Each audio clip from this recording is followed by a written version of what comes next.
Hi all, మీకు sweets అంటే ఇష్టమేనా? ఇష్టం లేదని మాత్రం అబద్ధం చెప్పమాకండి. ఎందుకంటే స్వీట్స్ అంటే ఇష్టం లేని వారు ఎవరు ఉండరు. కానీ బయట కొనాలంటే హైజీనిక్గా ఉంటుందా లేదా, హెల్దీయా కాదా అని చెప్పి బోల్డ్ ఆలోచనలు. సో హెల్దీగా, టేస్టీగా, హైజీనిక్గా ఒక స్వీట్ అనేది చాలా సింపుల్గా చేసుకోవచ్చు. ముందుగా ఒక 1 లీటర్ పాలని పొయ్యి మీద పెట్టి ఒక పొంగు తెప్పించుకోండి.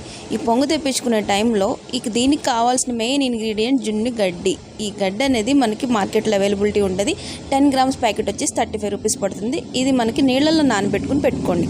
పాలు పొంగిన తర్వాత 1 లీటర్ ప్యాకెట్కి 100 గ్రామ్స్ షుగర్ వేసి, షుగర్ కరిగిన తర్వాత ఈ నానబెట్టుకున్న గడ్డిని కూడా వేసి, గడ్డి మొత్తం ఫుల్గా కరిగేంత వరకు కూడా తిప్పుతూ, ఫుల్గా కరిగిన తర్వాత ఒక ప్లేట్కి ఇలా మనం ఆయిల్ కానీ గీ కానీ అప్లై చేసుకుని ఆ ప్లేట్లో దీన్ని అనేది పోసుకోవాలి. ఇప్పుడు మీకు ఇష్టమైన నట్స్ దీని మీద వేసుకుని ఒక 30 మినిట్స్ పక్కన పెట్టుకోండి.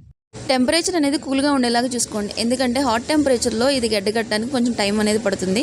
ఇప్పుడు మీకు ఇష్టమైన విధంగా దీన్ని కట్ చేసుకుని తిన్నారంటే స్వీట్ షాప్ పనికిరావండి బాబు, ట్రై చేయండి.